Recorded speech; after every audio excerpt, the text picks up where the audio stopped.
Kuwento ni Nonoy. Panahon ng 1967. Lugar ng Basud, Camarines Norte. Ang 7 Palabras sa isang grupong pinamumunuan ni Nonoy. Nagmula ito sa Kamaynilaan na sa panahon ng kapusukan, doon nabuo ang grupong ito. Ang bawat membro ay nagmula sa iba't ibang lugar, partikular sa Kabisayaan, hanggang sa magtago ang mga ito sa parte ng Basud, Camarines Norte.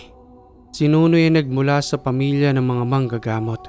Subalit tumaliwas ito sa gustong mangyari ng kanyang itay, na sundan ang kanyang mga yapak, sa kadahilan ng may malaki itong ambisyon na gustong marating sa buhay.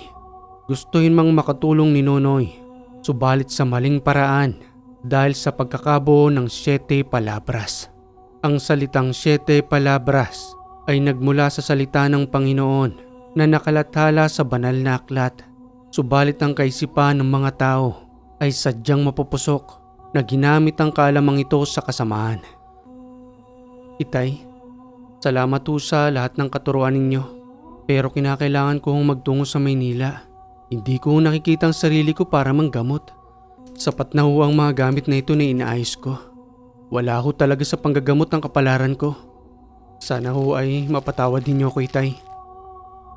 Subalit nang akmang magbubukas na ng pintuan si Nonoy, saka naman nagsalita ang kanyang itay na animoy may sama ng loob sa piniling landas ni Nonoy. Kung yan ang kagustuhan mo, iyo, hindi kita pipigilan. Subalit mag-iingat ka dahil ang pupuntahan mong lugar ay mayroong mas mabangis pa sa hayop na may mga halangang kaluluwa para lamang makamtan ang kanilang kagustuhan sa kanilang minimithing karangyaan. Naunawaan ko, itay. Alam kong hindi basta-bastang pupuntahan ko, pero hindi ko maaabot ang pangarap ko kung nandito lamang ako. Isang maliit na espasyo para sa aking malaking pangarap. Salamat po sa medalyong ito. Pangangalagaan ko ang Kristong Hari ng medalyon. Sige ho, itay, at alis na ho ako. Ramdam ni Nonoy ang kalungkutan ng kanyang itay. Subalit pinili niya pa rin ang kanyang kagustuhan hanggang sa lubusan na nga siyang makarating sa Kamaynilaan. Ang ganda pala rito. Malayong malayo sa lugar na kinagisnan ko. May mga puno pa rin at may ilang parte na hindi pa rin sementado. Pero dahan-dahan ang pag-unlad ng lugar na ito, na balang araw ay dadagsain ng mga tao. Dito ako maninirahan ng mahabang panahon para sa mga pangarap na gusto kong marating sa buhay. At sa patuloy na pag-unlad ng Kamaynilaan, nakipagsabayan si Nonoy sa pamumuhay habang naninirahan sa isang squatter area na madalas namang nagkakaroon ng gulo dahil sa paninirahan ng ibang mga grupo doon. Umalis nga kayo dyan. Baka madami pa kayo. Yan ang tumira sa amin. Tinambangan kami doon sa may kanto. Yang 6 na kalalakihang yan, nagsisiga-sigaan na dito sa ating lugar. Yun ay ang boses ni Pepe, na isa sa matapang na dayuhan sa kanilang lugar na sa mga oras na yun ay hindi pa kakilala ni Nonoy. Tahimik lamang itong pinagmamasdan ni Nonoy habang nandoon siya sa may kanto na bumibili ng pagkain. Ang tapang naman ng taong ito. Sino kaya siya? 6? Laban lang sa 3? Kayanin kaya nilang mga balasubas na yon? Nanood lamang si Nonoy habang nagkakaroon ng rambulan at ang iba pa nga roon ay may daladalang patalim. Agad ka sa akin. Maya-maya pa ay may dumating na mga pulis hanggang sa magtakbuhan na itong sila Pepe. Subalit ang 6 na yon ay pare-parehong nakabulagta na pinatumba lamang ng 3 kalalakihan. Sino maaari namin kuning testigo rito? O ikaw, nakita mo bang sumaksak sa mga ito? Hindi ho. Napadaan lang ho ako rito. Sige ho, alis na ho ako at meron pa ho akong trabaho. Ang mga taong nakakita roon ay nagsipagalisan din dahil sa takot na maaari pa silang madamay dahil sa gulong yon. Ni isa ay walang nagtitistigo at itinatangging nakita nila ang pangyayaring yon sa loob mismo ng kanilang lugar. Mukhang may kinakatakutan yata ang mga tao rito. Sa pagdating natin ay nagsipagpulasan din kasama ng sumaksak sa 6 na ito. Alamang taga rito lang rin yon. Kaya natatakot ang mga yan na tumistigo.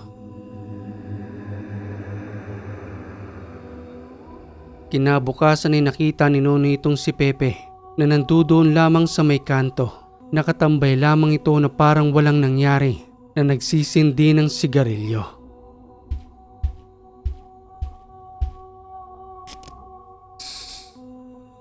O anong tinitingin-tingin mo dyan? May dumi ba sa mukha ko? Wala naman.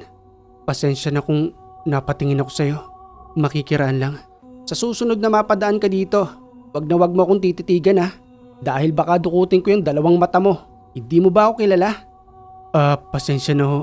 Hindi ko ho kayo kilala. Nangungupahan lang po kasi ako rito.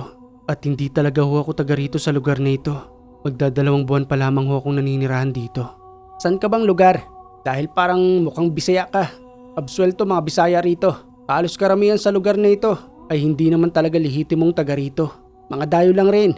Tulad ko, nanggaling pa ako ng Leyte. Ikaw ba saan ang probinsya mo? Leyte rin po pala kayo. Doon din po ang lugar ko. Isaya ka man po di ay. Waray-waray. Pepe ang pangalan ko. Ikaw? Tawagin niyo na lang po akong Noy o kaya ay Nonoy. Yun po kasi ang palayaw ko. Kung sakaling may humarang sa iyo sa daan, sabihin mo lamang pangalang Pepe.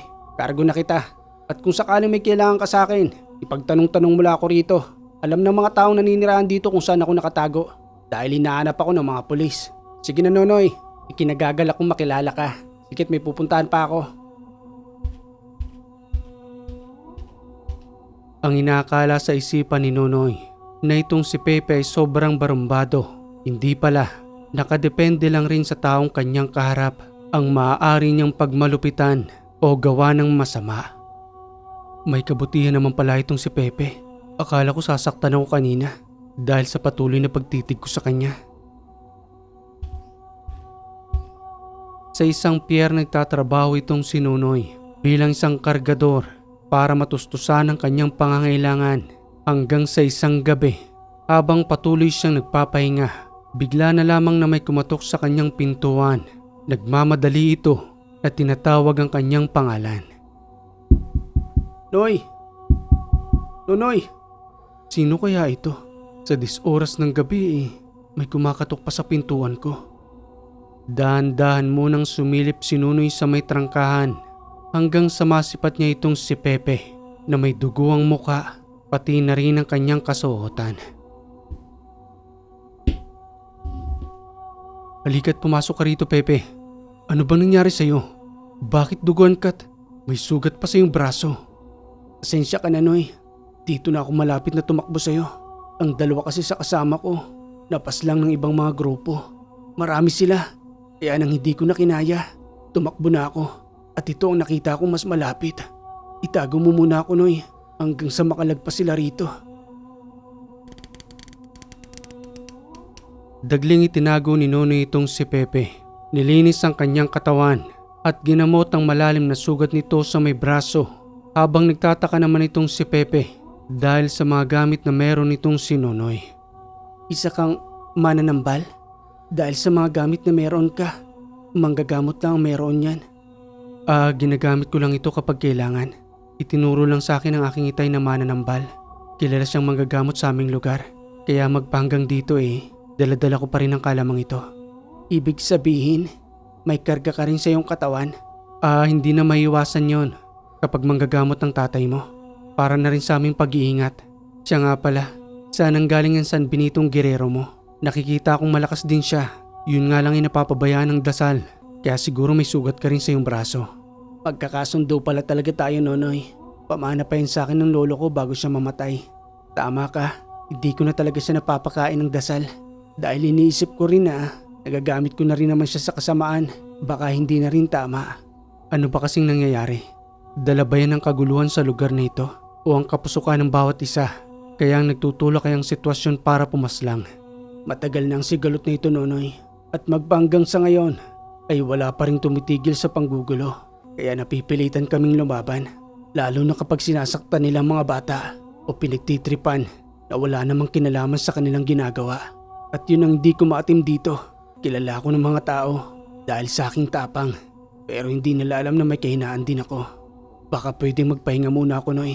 Nanghihina na kasi ang katawan ko. Asa na kaya yung lokong yon? Baka dito pumasok. Hindi doon. Baka ako maliwa sa may kanto. Tarantadong yon. Kapag nahuli-huli ko lang talaga siya. At alam niyang walang latay. Dito na sa paglalamayan sa lugar na ito. Akala siguro niya hindi natin mapapasok. Ay katapusan ka na, Pepe. Wala nang ibang kakalinga sa'yo rito. Dito. Siguradong dun sumuot yon. Pinakiramdaman ni Nonoy ang umahanap kay Pepe. Nakita niya sa may siwang ng pintuan ang mga kalalakihang nagsisipagtakbuhan patungo sa may kanto sa patuloy na paghahanap ng mga ito kay Pepe. Maya-maya pa'y tahimik ng lugar na nakatulog na rin itong si Pepe dahil sa panghihina at sugat na kanyang natamo. Kinabukasan ng umaga, pangsamantalang hindi pumasok si Nonoy sa kanyang trabaho upang bantayan itong si Pepe hanggang sa... Gising ka na pala. Saglit lang at ipagtitimpla kita ng kape para mainita naman yung sikmura mo. Salamat sa tulong mo, Noy. Kung hindi mo ako pinatuloy kagabi, baka kung saan ako pulutin. Wala nang dalawang kasama ko. Lalapit ako kay Manuel. Isa rin yun na may karga sa kanyang katawan na namumuno sa kanyang grupo. Patalik na kaibigan ko yon. Kaya alam kong hindi niya ako pababayaan. Re-rest back kami dahil sa nangyari sa aking dalawang kasama. Ipapakilala kita sa kanya balang araw, Noy. Pagkakasundo rin kayo, tulad natin. Pero... Wala nang pero, Noy. Pagkakatropa na tayo.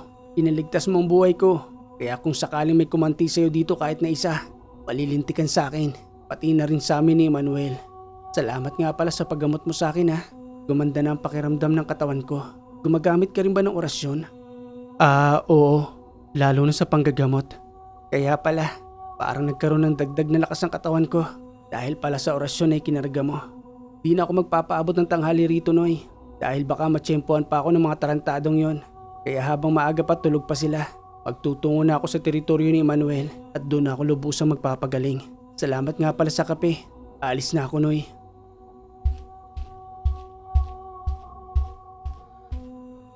Nagtungo si Pepe sa lugar ni Manuel. Subalit itong si Nonoy, napag-isip-isip niyang maaari siyang madamay, lalo pat tinulungan niyang isang taong walang direksyon sa buhay. Subalit nandudo na siya, malapit na sa kanya si Pepe, at sa araw-araw na lumilipas, madalas niyang natutunghayan ang pagkasangkot ni Pepe sa kaguluhan kasama na ang kanyang malapit na kaibigan na si Manuel. Noy, ito nga palang sinasabi ko sa iyong kaibigan ko, si Manuel. Kahit buhay niya ibubuhis niya para sa amin.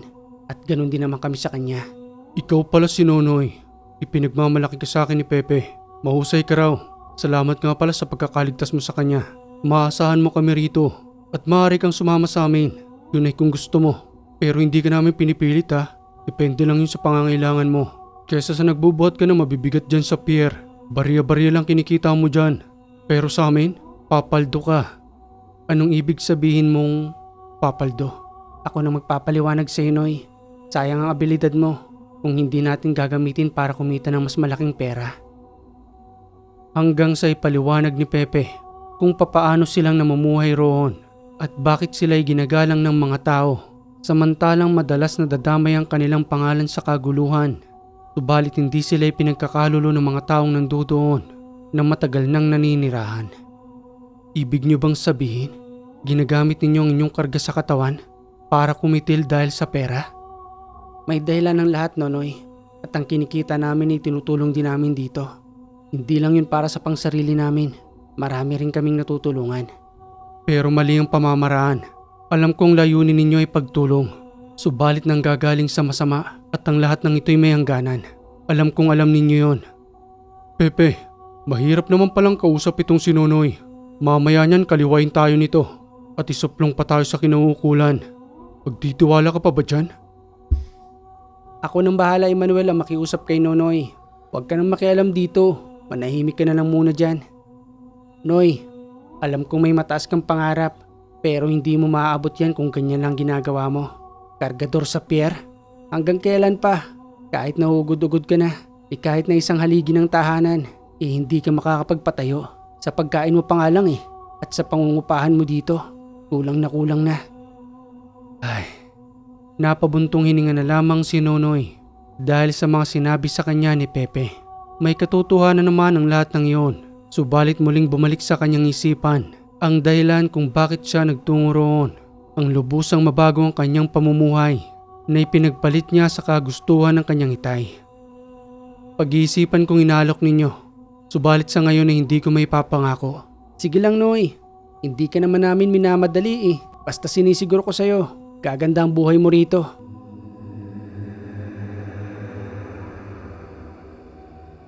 Hanggang sa dumating ang araw, nakabilang na itong sinunoy sa samahan ni Manuel at ni Pepe.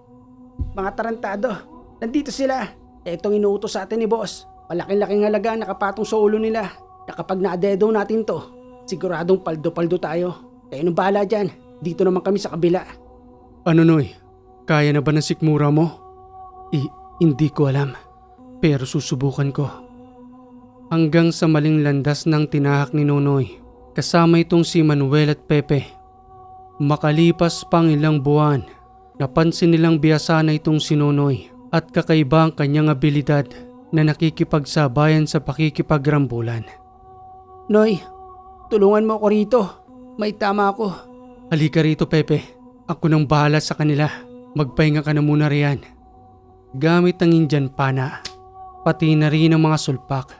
Hindi man lamang iniinday yun ni Nonoy na ikinatatakot ng kanilang mga katunggali hanggang sa lubusang makilala ang kanyang pangalan dahil sa kanyang katapangan at kakaibang uri ng abilidad. Ang tigas naman ng Nonoy na yan. Tao pa ba yan? Ni hindi man lamang iniindang sulpak natin, pati na rin ang Indian pana. Bakal yata ang katawan ng taong yan. Halina kayo at baka maubos pa tayo ng Nonoy na yan. May araw ka rin sa akin, Noy.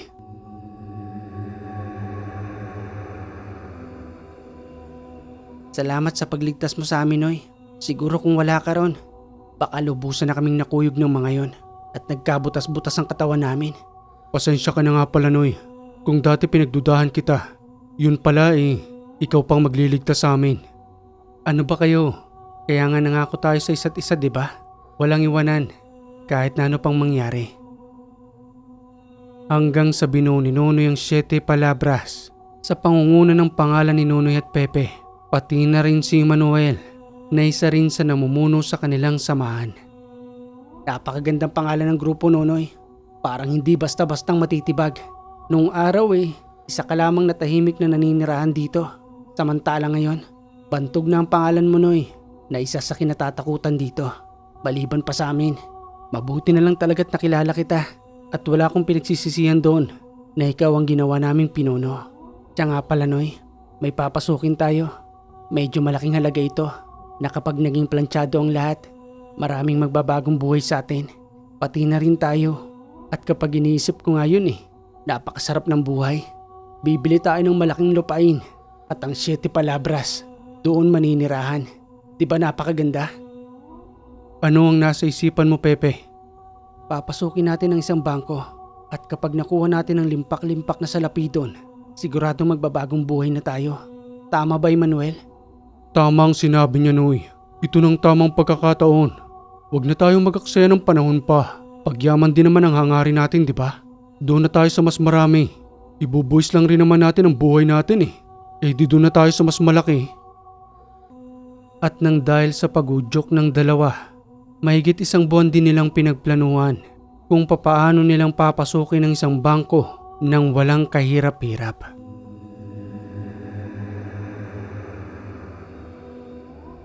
Ito na ang araw ng pagbabago ng buhay natin sa pamamagitan ng tulong ni Nonoy. Magsihanda na kayo. Papasukin na natin ang bangko para mas marami rin tayong matulungang tao rito na patuloy na naghihirap sa squatter na ito. Sandali lang, Manuel at Pepe.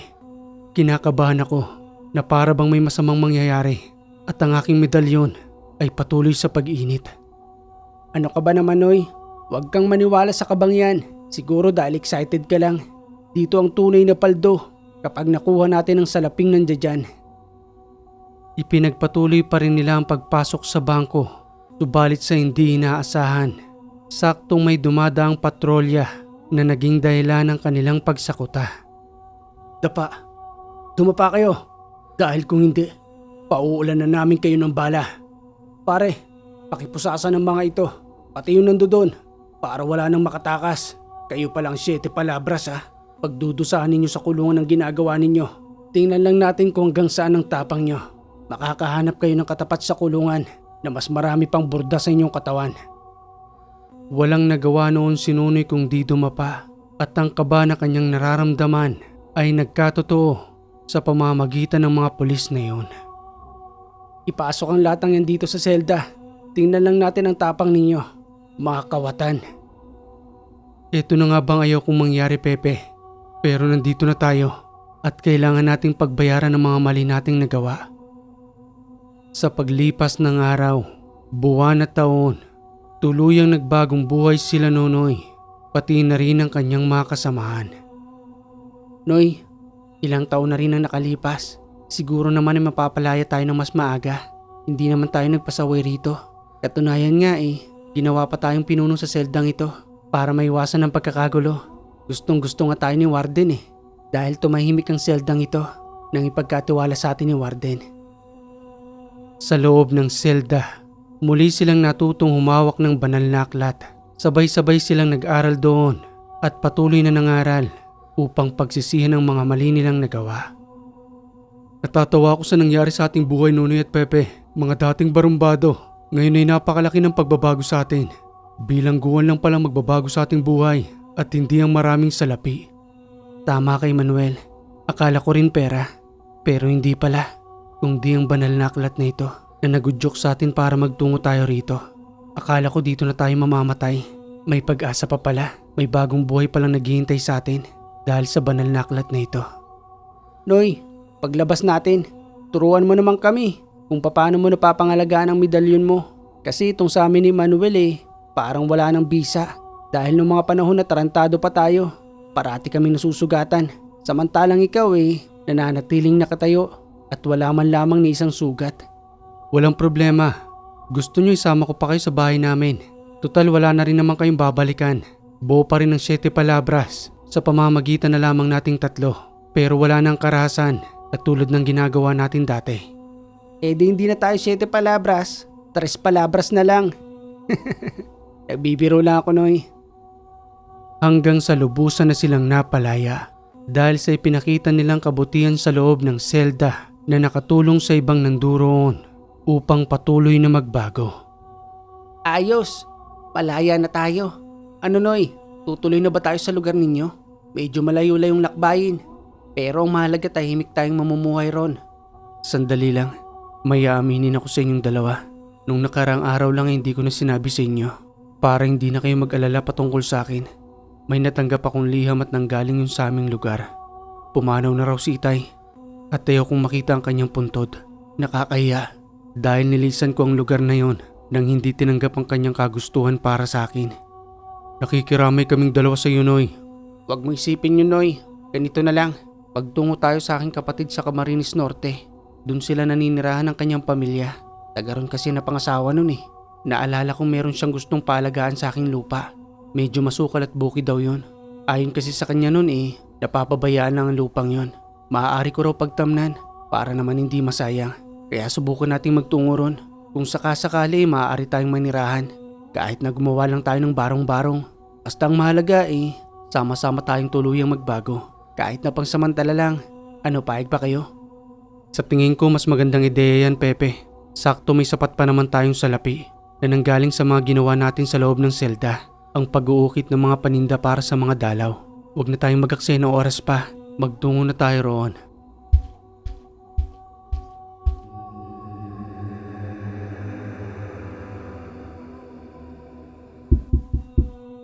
Pepe, ikaw ba yan?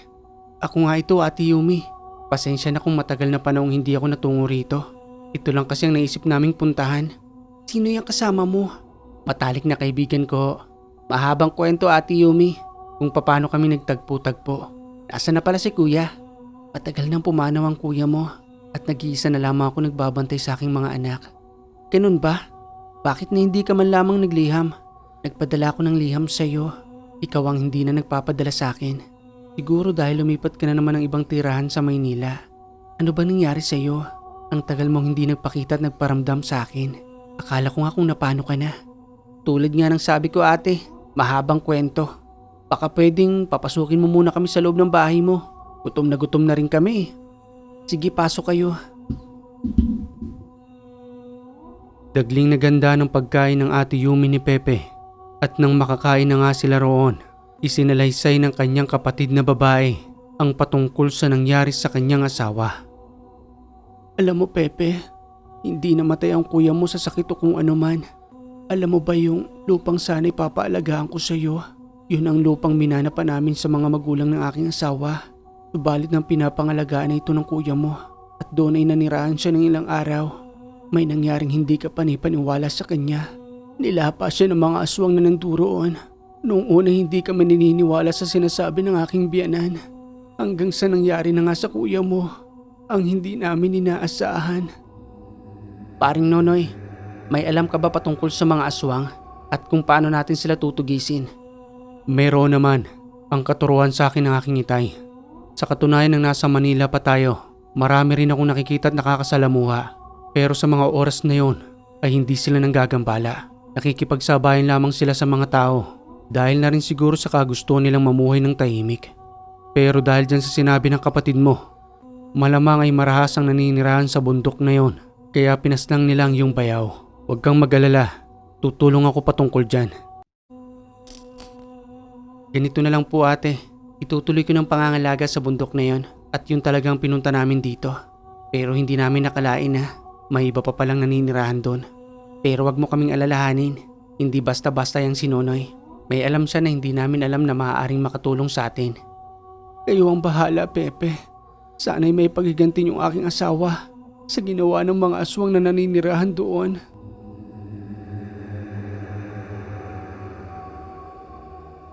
At sa pamamagitan nilang tatlo, nagtungo nga sila sa bukid na yon. Hanggang sa makarating sila sa pusod nito, wala naman silang kakaibang nararamdaman maliban sa mga huni ng ibon at sa kaluskos sa mga damo ng mga ligaw na hayop. Nonoy, Emmanuel, magmula dun sa parting yon hanggang dun sa kabila ay pag-aari ng aking bayaw. Nasa na kaya rito yung kubo na ginawa niya? Para ayusin na lang natin at doon na tayo pang samantalang manirahan. Ayun Pepe, may kubo akong namamataan doon. Baka yun ang hinahanap natin. Eto na nga yun. Kaso sira-sira na at butas-butas na rin ang dingding. Pangsamantala ayusin muna natin to. Gamit ang mga dahon ng niyog. Totally, sanay naman tayo sa hirap ng buhay. Dito muna tayo manirahan hanggang sa masupil natin ang pumaslang sa aking bayaw. Gamit ang kanilang daladalang tabak, madali nilang sinaayos ang kubong yun upang may makublihan pagdating ng takip silim hanggang sa makalipas ang ilang oras. Ayos na siguro ito Pepe, maaari na natin ito mapagsilungan. Sa tingin ko ay matibay naman ang pagkakagawa natin. Hindi na tayo mababasa kung sakali man na magkaroon ng malakas na ulan. Ayos, siya nga pala. Sa pagkuha ko ng mga kahoy, may nakita akong isang maliit na balon. Siguro ginawa pa yun ni Kuya. Maaari natin yung mapakinabangan para naman mayroon tayong mainom at may magamit sa pang-araw-araw dito. Natural na tubig na nanggagaling sa bukal. Kunting linis lang yun maayos na. Naghanda ang bawat isa para sa kanilang gabihan at ang nagsisilbi nilang liwanag doon ay nanggagaling sa gasera. Magsisigalang ako ng apoy sa labas para kahit papano'y mabawasan ng mga lamok. Sige Nonoy, pagkaluto ng mga pagkain handa ko na rin. Tatawagin na lang kita roon. Gamit ang posporo at mga natuyong dahon, patuloy na nagpaliyab si Nonoy ng apoy sa labas hanggang sa may naramdaman siyang kakaiba pagpatak ng alas 7:30. May kumakaluskos sa parting yun. Noy, wag mong puntahan yan. Delikado. Hintayin mo kami ni Emmanuel. Nagpatuloy si Nonoy sa paglalakad at hindi na inintay ang dalawa hanggang sa marating niyang nasabing lugar kung saan ay meron siyang kakaibang nararamdaman. Patuloy sa pag-init ang medalyon. Indikasyon lamang na meron ngang naninirahan dito. Magpakita ka sa akin. Sino kang nandiyan sa likod ng puno? Lumabas ka. Subalit nang makaramdamang nilalang na hindi pang karaniwan ang kanyang kaharapin, madali itong lumayo na bigla na lamang nawala sa kanyang kinaroroonan. Oy Nonoy, nasa na? Meron ba talaga dyan? Nawala ng kanyang presensya at hindi ko na alam kung saan nagtungo. Totoong meron nga rito at hindi ako nagkakamali ron. Subukan lang niyang magkaharap kami. May kilalagyan siya sa akin. Halika na't kumain na muna tayo. May araw din sa atin ng mga yan. Patitikman nilang dating mga barumbado. Pero sa pagkakataong ito, tama na yung piniglalaban natin.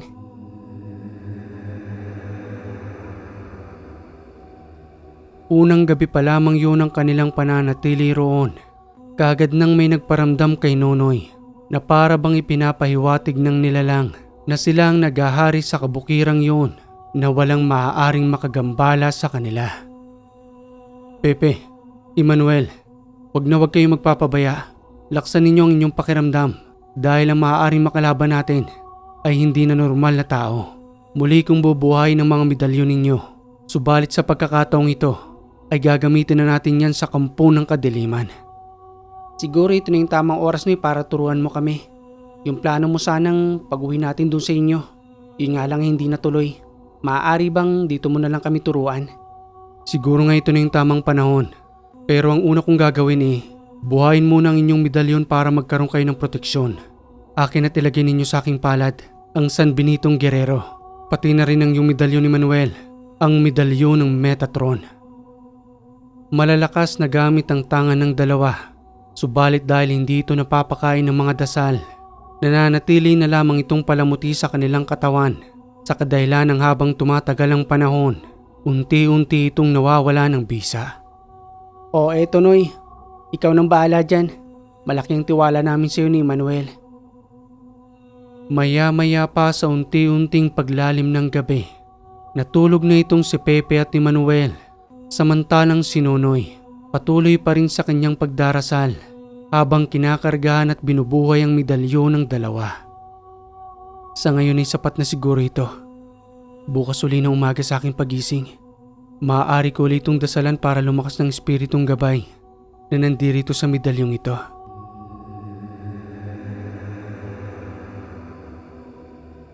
Ay, ang ganda ng umaga. Malayong malayo sa ingay ng mga sasakyan, pati na rin sa kapaligiran. Mga huni lang ng ibon at malamig na hangin. Ang umaga na sa asalubong sa atin dito. Ay nako, ang sarap mamuhay sa ganitong lugar. Magandang umaga, Pepe. Ang aga mo namang gumising, Nonoy. Kanina ka pa ba riyan? 3:00 pa lang ng madaling araw gising na ako. Napakaaga naman yata, Noy. Samantalang si Manuel tulog pa rin. Ganito ako kapag nagkukonsagra upang muling manumbalik ang lakas ng inyong medalyon. Konsagra? Yan ba yung ginagawa ng lolo ko noon? Napatuloy na pagdarasal umaga at gabi, lalo na sa kanyang mga gamit. Palibasa hindi ako interesado noon. Ganoon na nga, Pepe. Matagal kasi itong napabayaan, kaya kinakailangan talaga yung konsagra. Mga 1 linggo pa ito bago ko muling ibalik sa inyo. Hindi rin pala madali ang pagbubuhay ng medalyon. Akala ko kaunting dasal lang okay na ulit. Siya nga pala, kailan mo ba kami tuturuan? Kapag naibalik ko na sa inyong medalyon, saka tayo magsisimula. Sige na't magkape ka na riyan. May kamuting kahoy akong nilaga, yung pinadala sa atin ng kapatid mo. Sige Noy, paiwan muna kita riyan. Pagpatuloy mo na lang yung pagdarasal mo. Maya-maya igising na rin yan si Manuel. Yayayain ko maglinis muna rito sa paligid para kahit papano makapagtanim-tanim tayo ng mga gulay na maaari nating maibenta sa bayan kahit pamalit man lang ng bigas.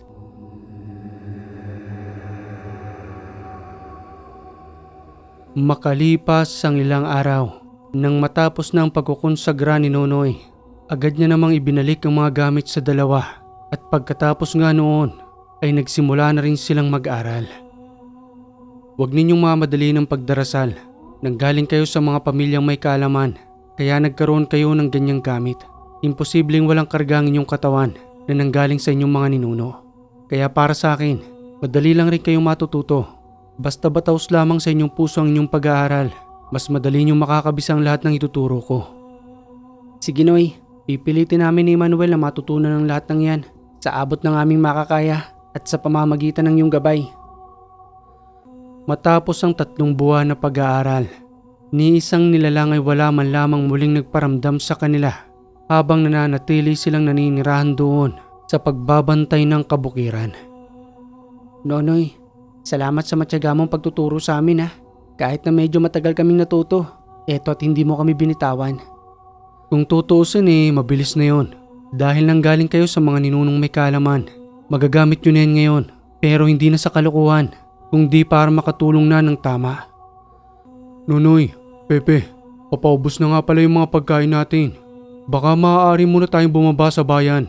Kinakailangan nating mamili ng pagkain. Meron pa ba kayong natitirang salapirian? Meron pa naman. Hindi naman tayo magastos rito kasi wala tayong ibang binabayaran. Sige't magtutungo muna tayo sa bayan. Dumaan na rin tayo sa tahanan ng kapatid ni Pepe para naman kahit papano makapagbigay tayo ng pagkain.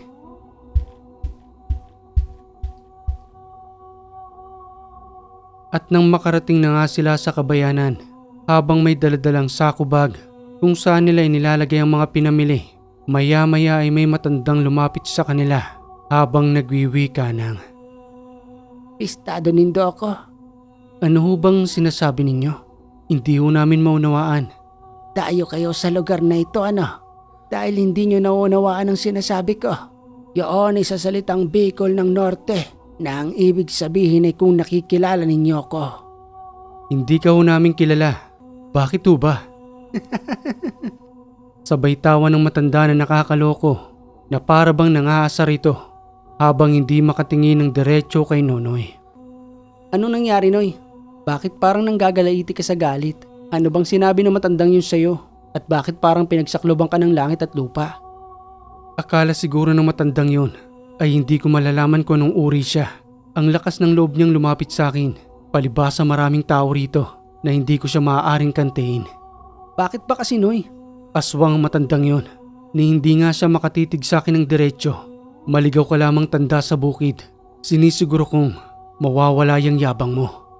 Pabayaan na natin, Noy, ang matandang lalaking yan. Wala nang magagawa yan. Tingnan mo nga't may tungkod na at hihika-hika na rin sa kanyang paglalakad. Yun ang pagkakamali nyo. Ito ang tatandaan ninyong dalawa. Sa tuwing sumasapit ang dilim, nanunumbalik ang kanilang lakas na nanggagaling sa kadiliman. Kaya kahit ganyan ang itsura ng matandang yan, marami pa siyang mapipinsala at hindi natin alam. Baka isa pa yan sa pumaslang sa asawa ng ate Yomi mo. Kung gayon, titigalpuin ko ng matandang yan. Palipad-hanging orasyon lang ang katapat niyan.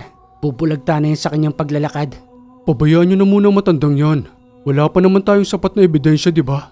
Oo, taswang siya. Pero hindi pa natin sigurado kung isa nga ba siya sa gumagawa ng kasamaan dito.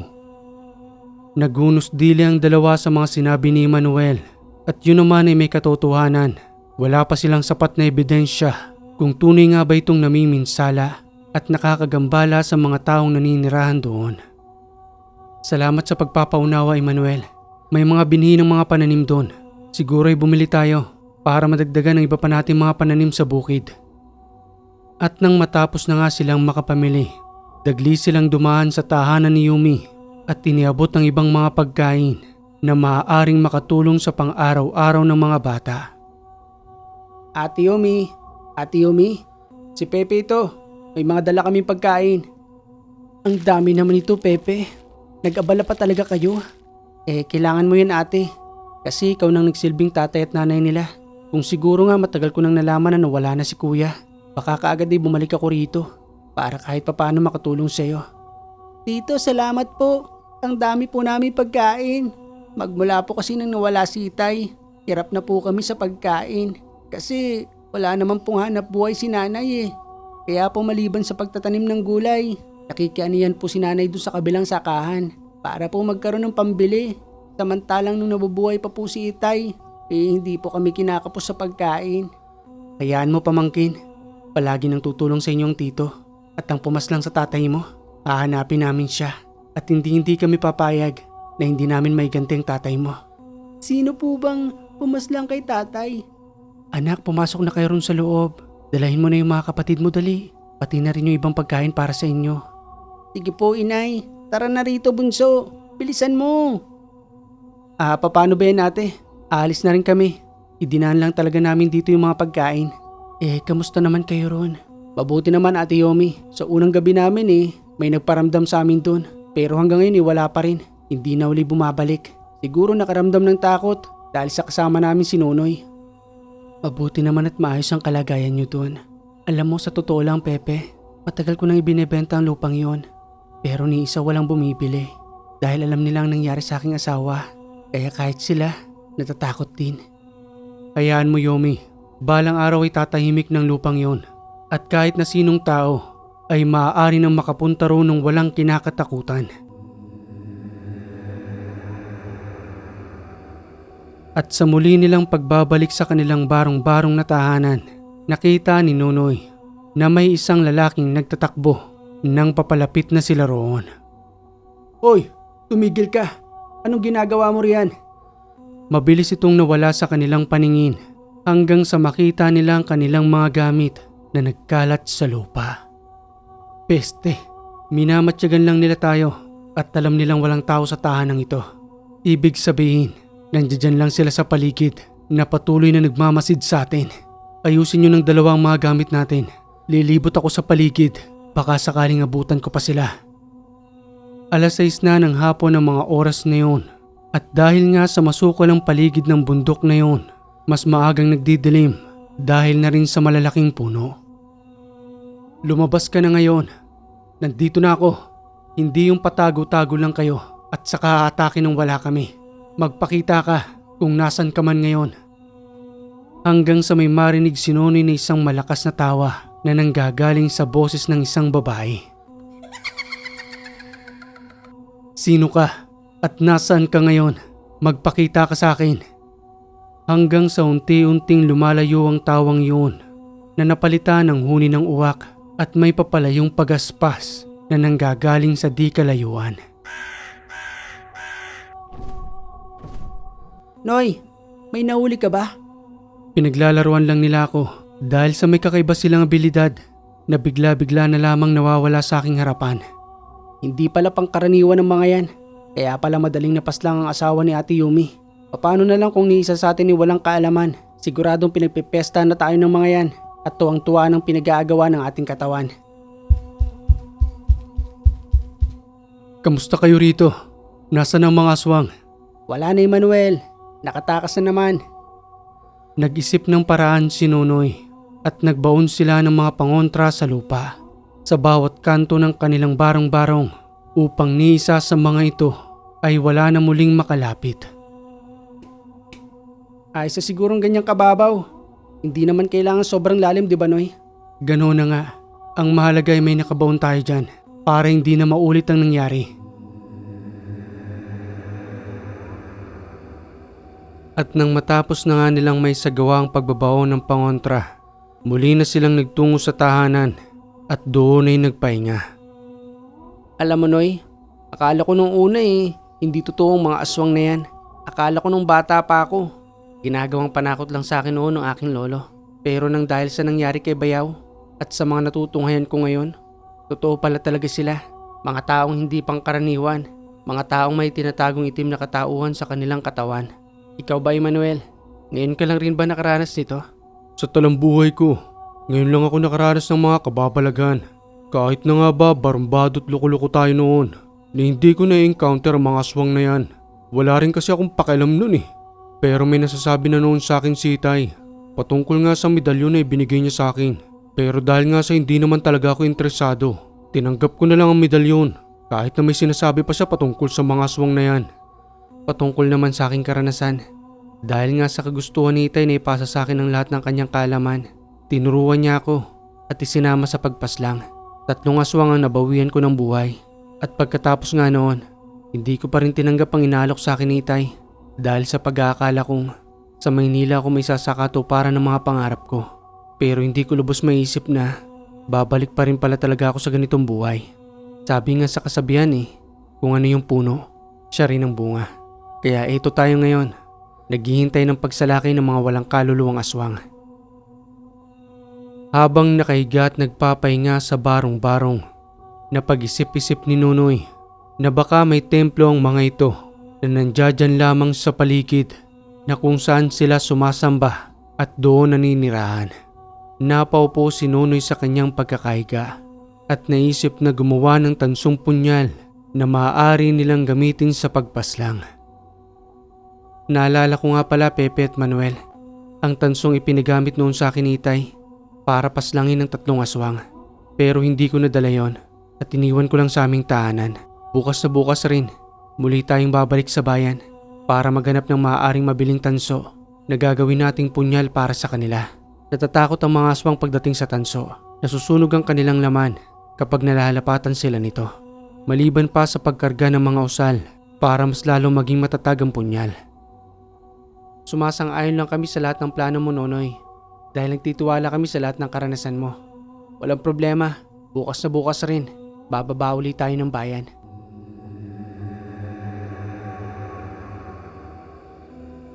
Kinabukasan nga ng umaga, muli silang bumalik sa kabayanan para sa kinakailangan nilang tanso upang lubusang makagawa ng punyal.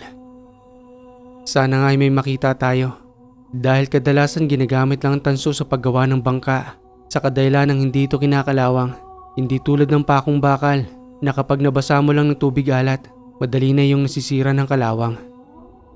Sana nga ay meron, Nonoy. Dahil halos kabukiran lang naman ang nakapaligid sa lugar na ito. May kalayuan pang tabing pangpang. Dahil kung wala tayong mabibili rito, magtutungo pa tayo roon para lang makahanap.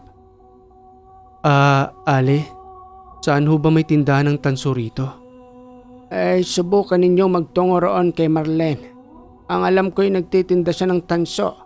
Yun nga lang hindi ako sigurado kung meron pa. Kasi wala naman talagang nagtitinda rito. Maliban lang sa kanya. Nandoon ang kanyang tahanan sa kaliwang bahagi. At kung hindi nyo naman makita, pagtanong-tanong nyo na lang doon.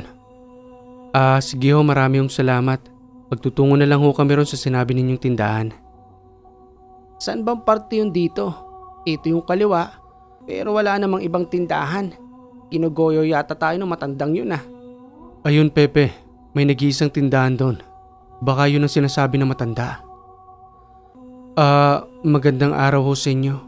Meron ho ba kayong tinitindang tansong pako? Bebihira ang bumibili rito ng tansong pako. Saan ba ninyo gagamitin? Gagamitin ho sa paggawa ng bahay.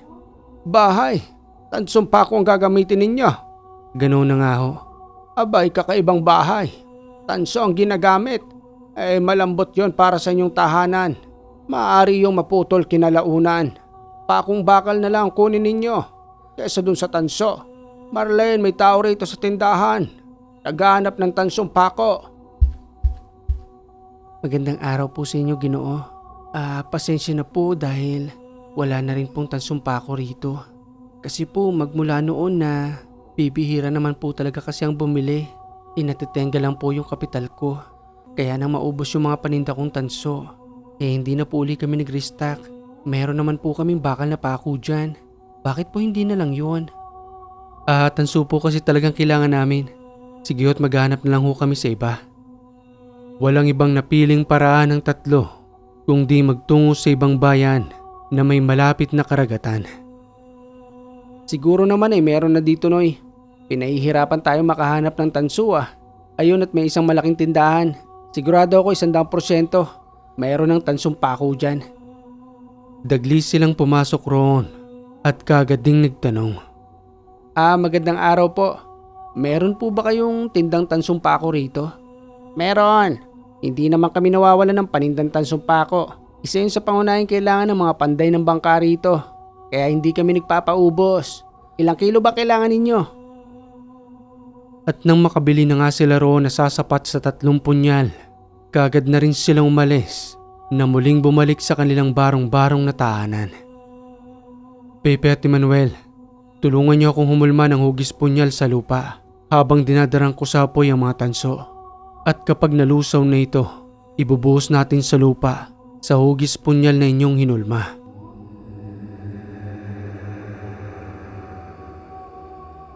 Eto at nalusaw na. Tumabi kayo riyan at dahan-dahan kong ibubuhos. Hanggang sa lubusan na nga silang makaulma ng punyal na tanso. Double blade ang hinulma ng dalawa at dahil na rin sa kasanayan sa paghawak ng punyal ng mga panahong wala pa sa tamang direksyon ng kanilang buhay, hawak-hawak ni Pepe at ni Manuel ang isinaayos na punyal ni Nonoy. Ang ganda naman nito, Noy. Matagal na panahon ding hindi tayo nakahawak ng punyal magmula nang makulong tayo. Pero sa pagkakataong ito, ibang level na ang paggagamitan natin ng punyal. Gumagamit ng itim na kapangyarihan na hindi rin naman basta-bastang maaaring gapiin. Hindi ko pa tapos nasain yan. Akin na nga muna. O eto't maaari nyo nang hawakan. Sakto lang naman ang pagkakahasa ko dyan para magkaroon lang ng talim. Dahil baka maubos ang tanso sa kakahasa. Nagukit na rin ako ng mga letra at ang mga letrang yan ay kargado ng mga usal. Yan ang para sa inyong dalawa at ito naman ang para sa akin. Ang galing mo talaga, Noy. Marami ka talagang natutunan sa tatay mo. Hindi katulad namin ni Manuel na hindi namin inintindi noon ang pagtuturo sa amin. Wala lang kaming pakialam. Pero ngayon ay mas nauunawa na namin ang kahalagaan nito. Ang muling pagbabalik ng 7 palabras. Ngunit kargado na ng kaalaman para puksain ang mga aswang.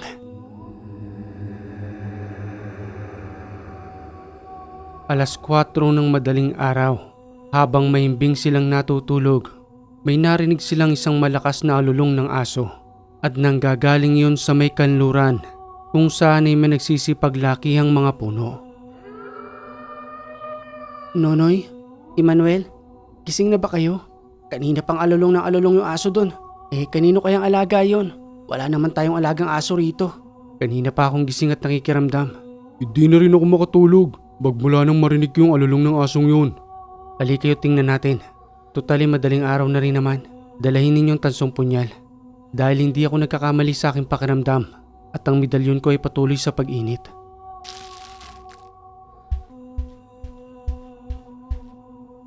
Binaybay nila ang masukal na daan patungo roon at habang papalapit sila, unti-unti ring humihina ang alulong ng aso na kung hindi sila nagkakamali, yun ay isang aswang na nag-anyong aso. Dito ko naririnig. Pahina na ng pahina ang pag-alulong niya. Pero nababatid kong parang may iniinda siyang malaking sugat. Hanggang sa makita nga nilang isang nakabulagtang lalaki sa damuhan.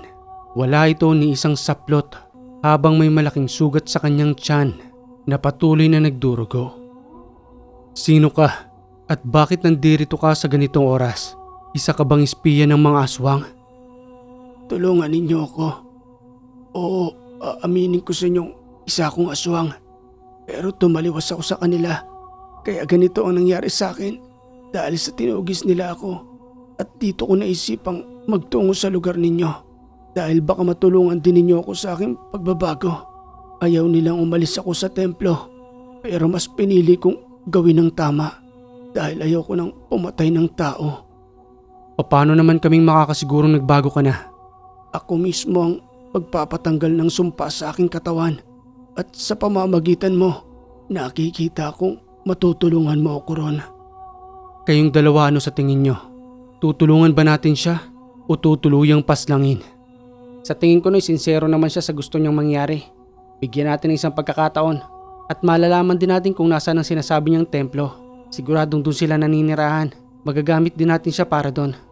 May isa lamang akong katanungan sa iyo nilalang. Kabilang ka ba sa pumaslang sa asawa ng kapatid ko? Yung lalaking nagmamay-ari ng lupang ito na naninirahan sa kubong yon. Hindi ako kabilang doon. Yun na yung panahon na unti-unti ko nang binabago ang sarili ko at hindi na ako sumasama sa kanila. Kaya nang malaman ko na mayroong naninirahan ditong may kakaibang kakayanan, naglakas loob na akong umalis ron. Subalit sinundan pa rin nila ako hanggang sa makatakas ako nakatungo rito. Hanggang sa pinagtulungan na lamang nilang bote ng nilalang na yon. At nang makarating nga sa kanilang barong-barong, doon ay ginamot ni Nonoy ang malaking sugat. At nang magamot na nga ito, madali nilang binigyan ng kasuotan na kaagad pinagpahinga. Emmanuel, bantayan mo lang muna siya. Lalabas lang akong saglit. Samahan mo muna ako, Pepe. Magpapahangin ako sa labas. Nonoy, kakaiba pala ang amoy ng dugo niya. Napakabaho, pati na rin ang kanyang katawan. Mabutit niyaya mo ako magtungo rito sa labas. Kanina ko pang gustong lumabas dahil sa sangsang ng amoy ng dugo niya. Ganoon talagang singaw ng katawan nila dahil na rin sa mga hilaw na karneng kinakain. Mabilis rin gagaling yan, lalo pat inalis ko na sa kanyang katawan ang itim na bertud na sumpa na nanggaling sa kanilang mga ninuno. Kapag nagising siya, doon natin malalaman ng lahat kung nasa saan ang sinasabi niyang templo.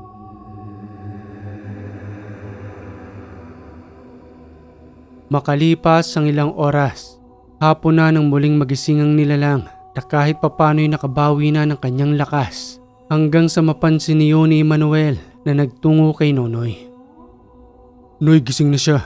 Nakasandal na sa may dingding. Akala ko nga natutulog pa eh. Hanggang sa mapansin ko na lang na nakasandal na siya roon. Salamat Emmanuel sa patuloy na pagbantay. Ako nang bahalang kumausap sa kanya. Kamusta ng pakiramdam mo? Huwag ka nang matakot. Magmula ngayon ay hindi ka na iba sa amin. Isa ka ng normal na tao. Kaya kung ako sa'yo, makipagtulungan ka na lang sa amin. Eto nga pala ang tubig at uminom ka muna. Maraming salamat sa tulong ninyo. Lalong-lalo ka na. Ang pangalan ko nga pala ay Sandro. Makikipagtulungan ako sa inyo upang maubos ng samahan nila sa kadahilan ng hindi na maatim ng konsensya ko ang madalas nilang pag-aalay ng tao sa templo, bata man o matanda. Pabuti naman kung ganun, Sandro, para hindi na rin kami mahirapan. Siguro kapag gumaling-galing ka na, saka tayo magtutungo ron sa sinasabi mong templo upang tugisin silang lahat. O etong pagkain at kumain ka muna para magkalaman naman yung sikmura mo. Dapat ay masanay ka na sa pagkain ganito, hindi hilaw at niluluto. Salamat sa inyo. Tatanungin kong malaking utang na loob ito sa pagkakaligtas ninyo sa akin. Walang anuman yun. Ang mahalaga ay nagbago ka na. Tulad namin, wala kaming halos pinagkaiba sa'yo. Yun nga lang hindi kami aswang. Dati rin kaming manunugis. Pero ng mga katulad naming tao, kaya naunawaan ka namin. Sigat kumain ka na muna. Matapos kumain ni Sandro, muli nila itong pinagpahinga upang lubusan ng makabawi ang kanyang katawan sa nawala nitong lakas. Noy, mabuti na lang at natagpuan pa nating boy si Sandro. Malaking tulong talaga siya sa atin pag nagkataon para madali nating matukoy kung saan sila nagkukubli. Hindi na tayo mahihirapan pa at mapaghihiganti ko ng asawa ni Ate Yumi.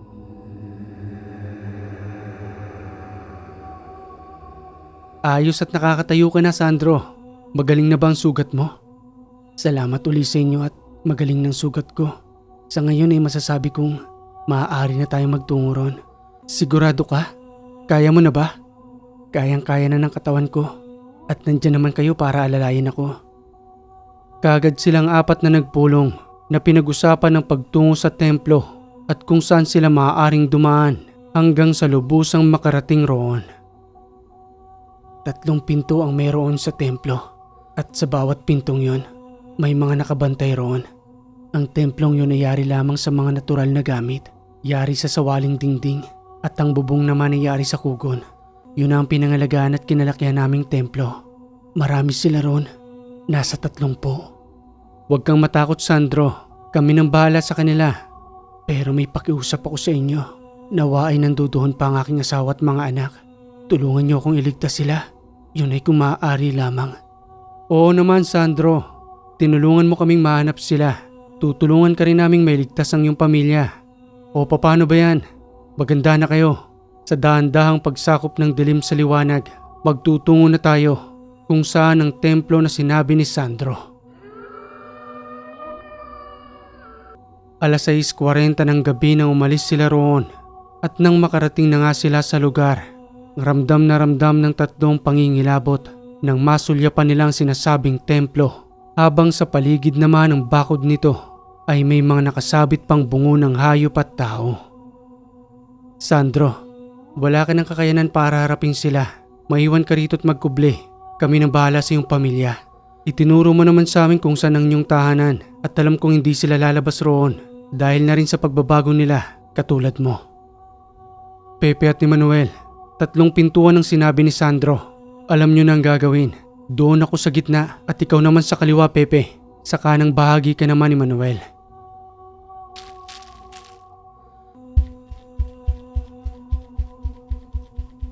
At nang makalagpas na nga sila sa may bakuran, kaagad nilang napaslang ang mga bantay gamit ang tigalpo at punyal na tanso hanggang sa lubusan silang makapasok roon. Ganito palang itsura ng kanilang templo dito sa loob. Napakapangit. May mukhang demonyong rebulto at parang may bata pang nakahiga roon. Hindi kaya yun ang alay? Hanggang sa may marinig silang isang malakas na tawa. Lalaki iyon at meron ding tawa ng isang babae na sa kanilang paglingon ay nanduduna sa kanilang likuran. Unti-unti pang dumadami ang mga ito. na hindi na nila malaman kung saan nanggagaling. Sambit pang wika ng isang lalaki na may kalakihan ng boses. Ang lakas naman ng loob niyong pumasok rito. Akala niyo ba makakalabas pa kayo ng buhay? Hindi na. Isasama na namin kayo sa aming alay. Sino ang nagudyok sa inyo para magtungo rito? Yun ba'y si Sandro? Ang taksil na si Sandro. Pasalamat siya't nakatakas pa siya sa amin. Dahil kung hindi, pagpipira-pirasuin namin ang kanyang katawan. Naaalala ba ninyo ako? Sinasabi ko na nga ba, aswang ang matandang yan. Hindi ko naman ikinakaila iyon. Total nandito na rin naman kayo. Maaari bang ibenta namin ang inyong katawan sa palengke? Lokong matanda to ah. Ikaw tanda. Ikaw ang uunahin ko. At hindi naaabot sa palengking katawan mo. Dahil wala nang bibili niyan. Susunugin na lang namin dito sa templo ninyo. Para lahat kayo magsama-sama. At wala nang manggulo sa lugar na ito. Isa ba kayo sa pumaslang sa asawa ng aking ate Yumi? Wala nang pagtanggi, iho. Hinalay namin siya rito. Katulad ng batang iyon na nakahimlay sa ibabaw ng mesa. Mga lapastangan. Maganda na kayo.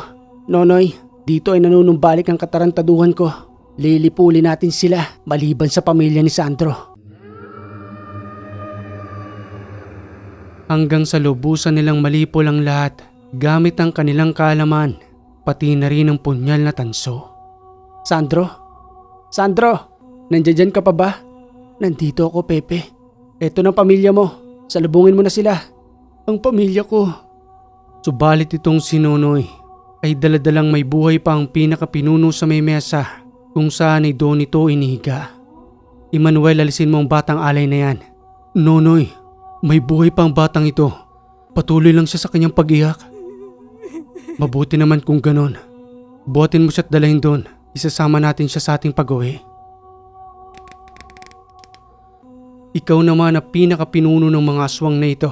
Ipaparamdam ko sa iyo ang sakit ng pag-aalay at bago ka magtungo sa impyerno, wag na wag mong kakalimutan sa iyong maitim na kaluluwa ang tatak ng 7 palabras. Okay mga kaiwaga, napakaganda ng kwento. Salamat sa nagpadala ng kwento na itinago natin sa pangalang Nonoy. At kung nagustuhan mong kwentong ito mga kaiwaga, palambing naman po ng like and share. At kung hindi ka pa nakaka-subscribe, click mo na yung subscribe button dyan. Pati na rin yung bell para updated ka sa ating mga bagong kwento. Muli mga kaiwaga, maraming salamat sa lagi ninyong pagantabay dito sa Ang Hiwaga.